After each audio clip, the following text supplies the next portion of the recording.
there are numbers on the side of the cam that tell you in what sequence to do this in. So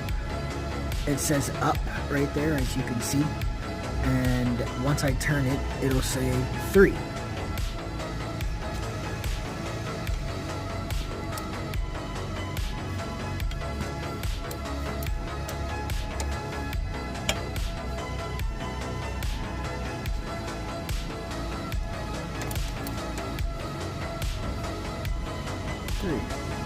And then these lines right there, that little line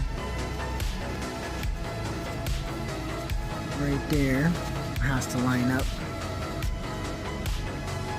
along with that line, and the 3 has to be up, and it's kind of a little crooked, so I'm gonna go